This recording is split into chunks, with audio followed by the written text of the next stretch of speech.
Praise the Lord. கர்த்தருடைய சத்தம் இந்த வீடியோ மூலமாக உங்களை பார்ப்பதில் நான் மிகவும் மகிழ்ச்சி அடைகிறேன். அன்பு தேவ பிள்ளைகளே, இன்னைக்கு 9ஆம் தேதி நீதிமொழிகள் 9ஆம் அதிகாரத்தில் ஒரு வசனம் வாசித்தேன். அது ரொம்ப பிரயோஜனமாக இருந்தது. பாருங்கள், கர்த்தருக்கு பயப்படுதலே ஞானத்தின் ஆரம்பம், பரிசுத்தரின் அறிவே அறிவு. இன்றைக்கி நம்மளுக்கு ஞானம் புக்ஸ் படித்தா கிடைக்கும், இல்லை ஃபோனில் குரோமில் பார்த்தா, இன்டர்நெட்டில் பார்த்தா நம்ம ரொம்ப தேடிட்டுருக்குறோம்.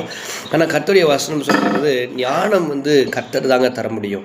இன்றைக்கி மனுஷனுக்கு பயப்படுறோம், வேலை செய்கிற இடத்துல பயப்படுறோம், நாய்க்கு பயப்படுறோம், பிசாசுக்கு பயப்படுறோம், இருளை பார்த்தா பயப்படுறோம், எத்தனையோ பார்த்தா பயமாக இருக்குதுங்க. ஆனால் நான் ஒன்று சொல்கிறேன், கர்த்தருக்கு நம்ம பயந்தோம் அப்படின்னம்னா, நம்ம கர்த்தருக்கு பயப்படுறதுனால ஞானம் நம்முடைய வாழ்க்கையில் அதிகமாகி வரும். அதனால் அந்த ஞானம் யார் தர முடியும்னா கர்த்தர் தாங்க தர முடியும்.